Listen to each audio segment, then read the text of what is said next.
Oi, gente, sejam bem-vindos de volta então ao canal, no nosso segundo vídeo. E esse vídeo vai ser bem mais longo, vai ser bem mais extenso. Então eu já digo pra vocês pegarem pipoca, pegarem um salgadinho, porque vai ser longo e eu vou ter que contar várias histórias ao mesmo tempo pra ele fazer sentido.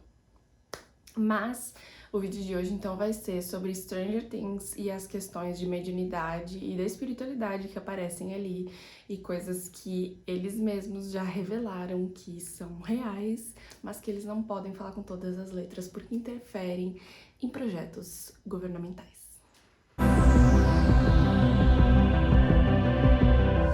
Bom, pra gente começar a poder falar de mediunidade dentro de Stranger Things, a gente tem que falar primeiro sobre o projeto Montauk, né? Montauk é uma cidade de Nova York, né? Pertinho de Nova York, um condado de Nova York, alguma coisa assim. Onde ali, pela época em que se passa Stranger Things, tiveram documentos vazados sobre alguns projetos que aconteciam neste local. E aí, claro que a série já tinha um quê de fantasia, né, gente? Só que eles basearam muitas coisas, tanto nos arquivos vazados como nos vídeos desse projeto que foram vazados. E originalmente o nome não era Stranger Things, o nome era Montauk, certo? E aí quando chegou perto do lançamento, se eu não me engano, tem um vídeo onde o Gator, né, que é o que faz o Dustin, ele solta isso rapidinho, mas depois de um tempo saiu esse vídeo do ar, daí depois voltou, então eu vou ver se eu consigo achar pra colocar o clipezinho aqui. Most people are. Is Stranger Things based on a true story? Yeah, actually. It is based on a place in Montauk, New York called Camp Hero. There was like rumors of secret government spies like doing human experiments to fight in the Cold War. Like, Russians, yeah. it's exactly what's happening in Stranger Things. And so it's based on that one government lab in Montauk, New York, which is a real place you can go visit, but you're not allowed in. Montauk, inclusive quando eles fizeram as audições, inclusive ainda era esse nome, né? E eles explicaram um pouco disso pra eles, que era baseado nisso. Só que quando foi chegar pertinho do lançamento, eles receberam um ultimato, assim, de que não tinha como eles usarem o nome Montauk. Eles precisariam trocar pra Stranger Things. E aí só quando saiu a terceira temporada, se eu não me engano, que vazou essa informação, e aí, quando eu vi essa entrevista onde eles falam disso, eu fui pesquisar sobre o projeto Montauk, né? E, gente, é babadeiro, viu? Inclusive, tem os vídeos, né, de uma moça, né, que foi o único vídeo, assim, que, tipo, acho que tem até hoje, né, que é o vídeo de uma moça que eles estavam fazendo os experimentos com habilidades, tipo, da Eleven, assim, e eles estavam fazendo esses experimentos na Rússia. In a research laboratory in Brooklyn, sliced ping pong balls over a woman's eyes fill her vision with opaque light. All she can hear is the sound of waves crashing against a shore. In a room next door, a man is suspended in a contraption called the Witch's Cradle, his eyes covered, his earphones playing constant static. These two are clearing their minds. They are going through something called sensory deprivation, preparing them for an ESP experience. In the Soviet Union, a film tells of a Russian woman who claims she can move objects across a table without touching them by means of psychokinesis, the energy that pours out of her fingertips, a phenomenon that defies the laws of physics. Geller asked me to draw a letter while his back was turned. I drew the letter L, and then he drew something similar. He asked me to draw an object while he was out of the room, and he tried to read my mind, to tell me what it was. Okay, I'm going to put two things that appeared in my mind, and if I'm wrong, you show me what. The first thing that, when I asked, is it a part of a man, the first thing appeared to me was something like this, like this, like this, like this. And then when you kept repeating the word, a B appeared in my mind, and I might be completely wrong. Again, I'm saying it to you. And then this changed to another. Okay, if I'm wrong, I'm wrong. This changed to some sort of a bird or something. I'm wrong? You're right. I'm right? Thanks God. Mas enfim, toda aquela história do laboratório, dos experimentos, das crianças, dos vídeos gravados, ele sabe que eles colocam o Papa ali, a Eleven, sendo gravados, fazendo os experimentos e tudo isso é baseado nas imagens reais que tem. Mas enfim, na época eu olhei isso, eu só achei interessante, tipo, legal, porque quando eu vi isso ali na terceira temporada, que foi mais ou menos 2019, eu me interessei porque eu vi que tinha muitas similaridades com a questão da mediunidade, mas, tipo, tá, sabe, não tava dando muita bola. Porém, foi também no final de 2019, quando eu já tava de novo trabalhando com terapias holísticas, que eu comecei a ler os quadrinhos que estavam começando a ser liberados de Stranger Things. Aí eu não sei se foi em 2020 também, por mais um tempo que começaram a liberar, eu não lembro direito as datas. Mas eu sei que começaram a liberar quadrinhos, né, pra gente ler em relação a Stranger Things. E no primeiro quadrinho deles, o nome dele é Six, ou seja, 6, né, tá contando a história das 6.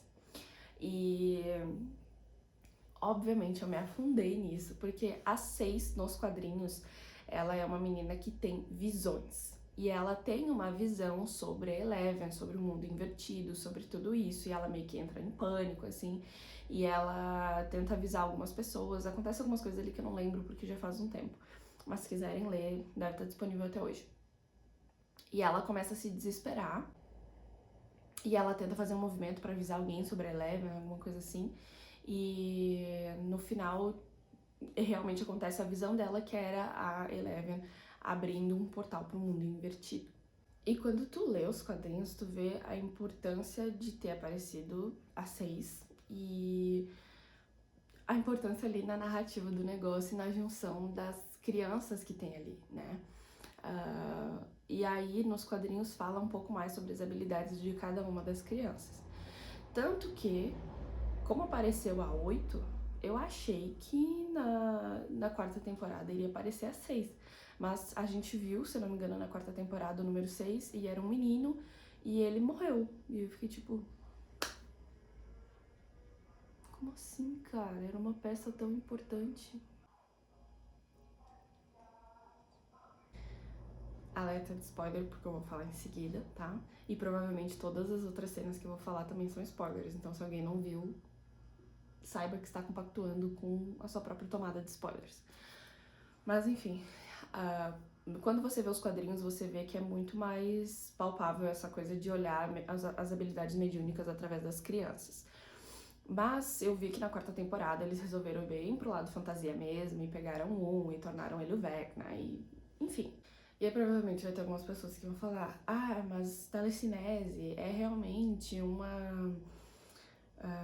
é uma das habilidades mediúnicas? Sim, é uma distante, tá, gente? Mas não é uma impossível, tá? Existe sim, e existem já estudos feitos para desenvolver a telecinese, mas não é tão fácil, né? A gente tem muita limitação ainda no nosso desenvolvimento do nosso campo e, enfim, da nossa própria energia aqui. Então é uma habilidade bem difícil, né? Não é uma coisa normal, não, e para alguns até pode ser difícil assimilar que isso seja possível. Mas enfim, quando você pesquisa sobre habilidades mediúnicas, você vai ver que telecinese está lá. Mas o que me chamou a atenção não foi a telecinese em relação a Eleven, foi a parte mental que eles colocam ali em relação a ela. Por exemplo,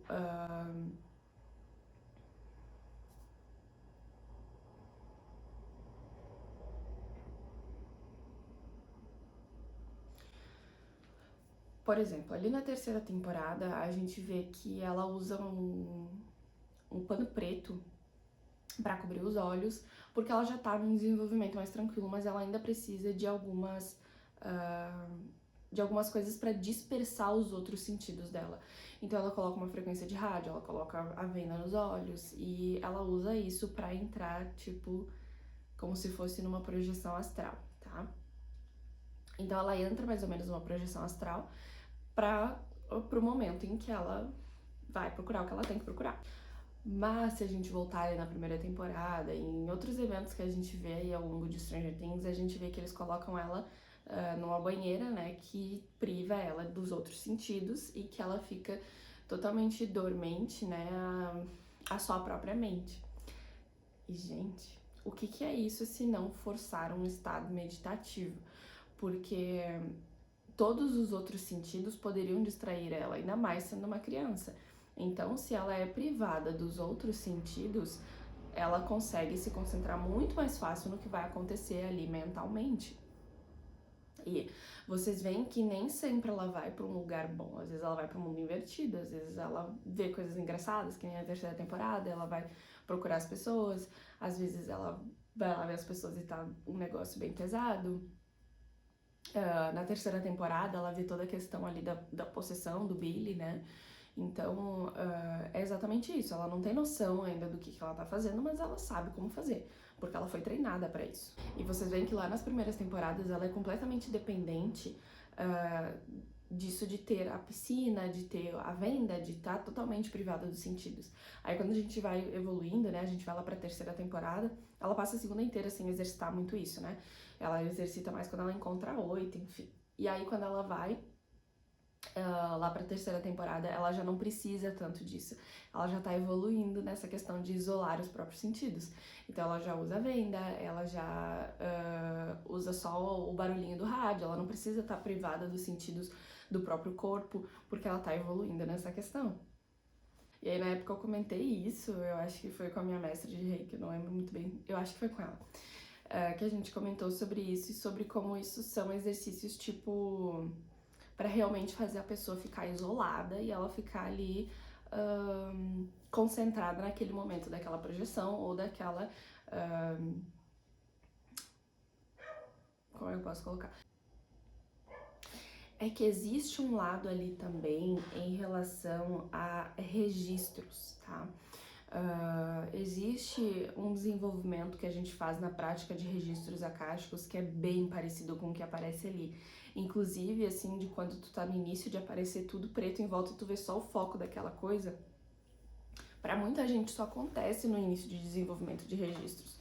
E no início dos exercícios para desenvolver registros akáshicos que eu ensino lá nos meus cursos, é mais ou menos isso. Só que, claro, é uma imagem mental, né? É diferente de uma projeção. Mas existem similaridades ali com o que a gente vê em relação a Eleven. E aí, acho que foi quando eu comecei meu sacerdócio na bruxaria, eu tava revendo Stranger Things com os meus irmãos. E aí eu pensei, cara, vou testar esse bagulho de isolar os sentidos. E eu realmente comecei a testar. Eu testei primeiro de ter o pano preto e tinha... eu não lembro o que eu usei, mas que tinha uma frequência ali isolando a questão da audição. E foi muito louco. Eu nunca consegui instalar tão rápido assim pra dentro de um estado meditativo e de começar a ter essas visões, né? E aí eu já fiquei, opa, peraí. E aí foi quando eu comecei a me desenvolver mais no sentido de pesquisar mais sobre desenvolvimento mediúnico para auxiliar outras pessoas, que a gente tem que ter noção de que processo de desenvolvimento mediúnico é muito particular para cada um. Então eu comecei a testar algumas coisas para ver se esses exercícios eram válidos, né? E aí, um tempo depois, eu usei fogo, né? Eu tava de frente para uma lareira porque o som do fogo queimando, ele é bem hipnotizante. E também o fogo, ele é um elemento ali que tá bem ligado ao espiritual, então ele também dá uma acelerada violenta ali em questão da meditação. E, gente, foi bizarro. Eu sentei, eu comecei, assim, a respirar um pouquinho e fui. Foi muito, muito doido. Mas isso aqui não quer dizer que, tipo assim, vão lá e façam isso de qualquer jeito, nunca fizeram na vida, vão lá experimentar. Porque assim, por mais que seja fantasia, lembrem que a Eleven foi pra mundo invertido, que ela viu o Demogorgon, que ela viu o Vecna, ela viu um monte de treta. Então estejam cientes de que não é simples. Eu estou dando o exemplo aqui porque eu tenho certeza que quem nunca fez isso não vai ser tão... certeza eu não tenho, né? Mas eu espero que não sejam tão burros assim de simplesmente sair tentando como se nada fosse. Então primeiro vamos tentar a meditação habitual, tá, gente? Eu vou ensinar nos outros vídeos, tá? Quem tiver interesse sobre desenvolvimento em relação a registros akáshicos, eu tô lançando agora em junho o curso. E a gente vai falar um pouquinho sobre esses processos mediúnicos, esses processos de visões, etc. Mas, enfim, isso é um processo que eu vou ensinar aos pouquinhos e que eu não vou ensinar tanto quanto nos cursos, porque nos cursos eu tenho acompanhamento dos meus alunos, então eu sei o que tá acontecendo, porque eu sei que pode vir muitas coisas aí no meio. Mas não faz mal vocês testarem meditação, por exemplo, com uma frequência ali interrompendo não, né, isolando, com uma vela nos olhos, se divirtam em relação a isso, né? Mas aí eu estava ok, eu estava resolvida com isso. Pensei, que legal, eles realmente colocaram viagens astrais e visões e tudo isso, colocaram ali. Show de bola, foram muito legais em relação a isso. Aí vem a 4ª temporada, gente. A 4ª temporada, e spoilerzão, tá? E na 4ª temporada, quando a Eleven vai lá com o Papa, e aí o cara lá, o cientista que ajudou eles na 2ª temporada, que eles vão para aquele laboratório Nina, né, pro projeto Nina, para ajudar ela a lembrar das memórias dela. Gente, quando eu vi aquilo ali, eu agarrei o Andrei, que pra quem não sabe é o meu noivo, né, eu agarrei o Andrei e falei, isso aqui é registros acásticos, eles estão mostrando registros acásticos. E aí eu fiquei, caralho, eles estão mostrando registros acásticos. E claro que eles têm ali toda uma tecnologia pra estar fazendo isso, né? Eles estão colocando imagens, eles estão isolando os sentidos dela, estão colocando ela naquele estado pra entrar nos registros. Eles estão conduzindo ali de uma maneira científica, de uma maneira própria. Mas, gente, quando a gente tá fazendo uma regressão ou uma investigação de inconsciente, né? Ou quando a gente tá fazendo um registro dos acásticos, é exatamente o que a Eleven estava passando ali. Principalmente o processo de investigação do inconsciente que a gente vê na psicoterapia reencarnacionista, né, que é outra formação minha, que eu tô quase terminando. Mas ali misturou os dois, sabe, gente? Porque tinha muitos aspectos ali que da Eleven tá olhando algumas imagens, assim, aleatórias que eu vi, cara, isso aí é registros total. Porque registros é uma prática onde a gente procura os porquês em alguns pontos, né? A gente usa como uma forma terapêutica de entender algumas razões. Mas também chegou num momento ali em que eu vi que ela começou a girar dentro da mesma situação e ela começou a ser induzida pra não, tu tem que testar, tu tem que ter essa memória, eu não posso te mostrar o que que é, tu tem que lembrar, tu tem que ir lá e tem que ver. Eu olhei, gente, é investigação de inconsciente? É regressão isso aí? É regressão, só que com aparelhos. E aí, claro que quando a gente faz uma regressão, a gente faz uns registros, existem guias no espiritual, num nível que a gente não enxerga, né? A maioria de nós, pelo menos, não enxerga que está acontecendo, mas que eles estão ali conduzindo também. E, gente, aquilo ali é o processo da investigação do inconsciente de registros perfeitamente. Ilustrado total. Porque, por exemplo, só pra vocês terem noção de como acontece uma sessão de registros e como acontece uma de IDI, né? Que hoje em dia é IDI, mas antigamente era regressão. Então, só pra vocês saberem do que eu tô falando, tá? Porque regressão não é mais um termo usado. IDI, gente, quando a gente chega no ponto de fazer uma IDI com alguém, né, porque tem um monte de consultas antes e depois, quando chega o ponto de fazer uma IDI, a pessoa vai deitar, a pessoa vai estar confortável, provavelmente algumas pessoas vão ter os olhos cobertos, enfim, vão ter os sentidos ali um pouquinho isolados, né, não tanto, mas vão ter um pouquinho isolados. E aí vai ter uma pessoa do lado que vai ficar conduzindo aquilo, vai falar algumas falas que a gente tem, mas programadas para isso, para poder induzir a pessoa à IDI, né? E aí, claro, quem conduz são os mentores, né? A gente só faz o papel de ajudar a pessoa ali nos pontos essenciais e ajudar ela a não se perder em alguns pontos, né? Porque às vezes a pessoa se perde no meio das memórias. Assim como vocês viram a Eleven perdida ali, que ela entrava em várias salas, sabe? E ela não conseguia mexer naquilo. A função do profissional como eu é fazer a pessoa não se perder, ou se a pessoa se perdeu, fazer ela voltar, dar não é aí, vamos de novo, né? Então, na IDI, a pessoa vai deitar, a pessoa vai ser conduzida, e aí existem vários níveis onde ela pode começar uma IDI, mas isso aí é um outro assunto. E aí ela vai começar a ver as memórias dela, que estão bem relacionadas às travas, aos traumas dela e tudo mais, as coisas que estão trancando a vida dela. Então, a gente vai conduzir ela a enxergar aquelas memórias. Muita gente foge dessas memórias, gente. Começam a ir para uns lados nada a ver, ou começam a ficar num ciclo repetitivo bem fora.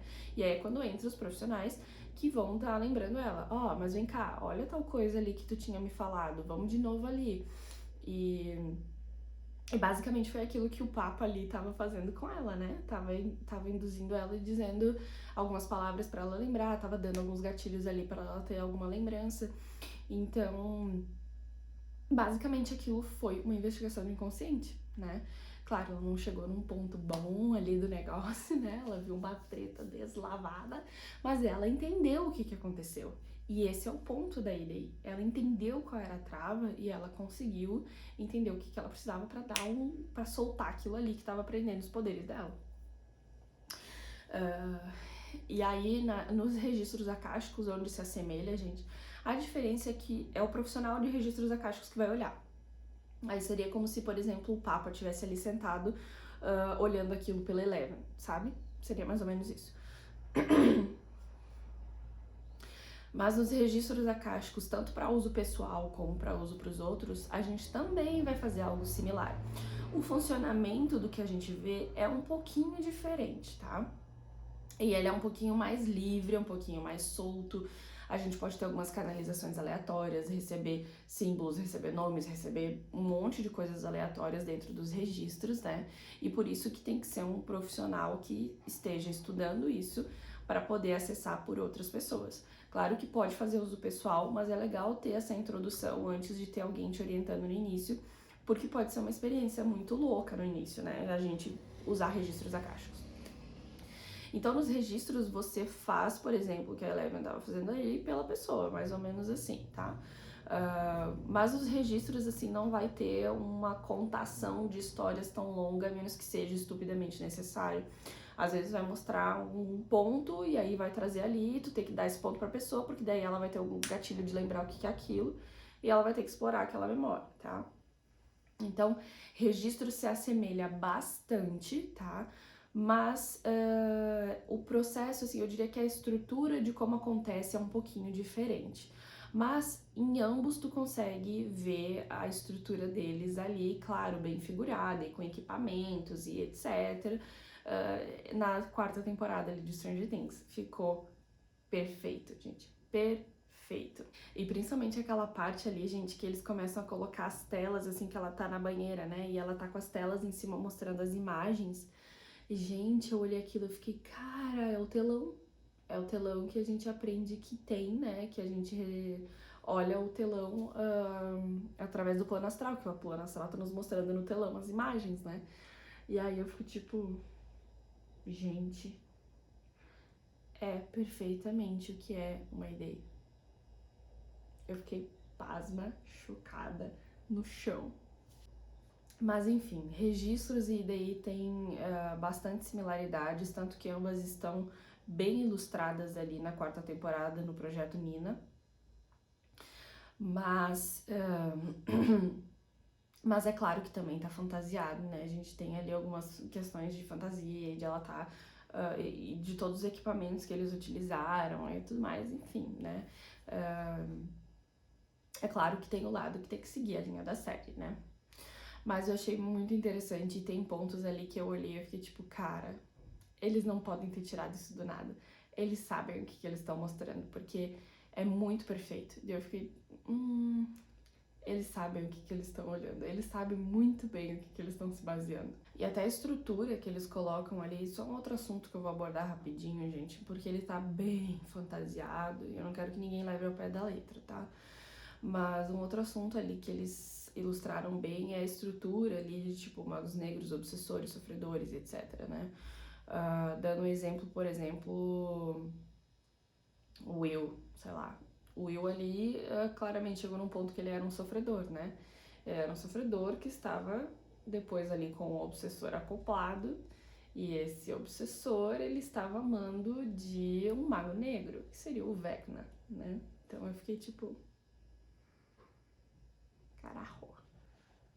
Se eles não pesquisaram sobre tudo isso antes de fazer a série, alguém ali tá tendo uma canalização do caralho. Eu fiquei tipo, Mind Flayer, eu fiquei caralho, né? Começar a chamar os obsessores de Mind Flayer.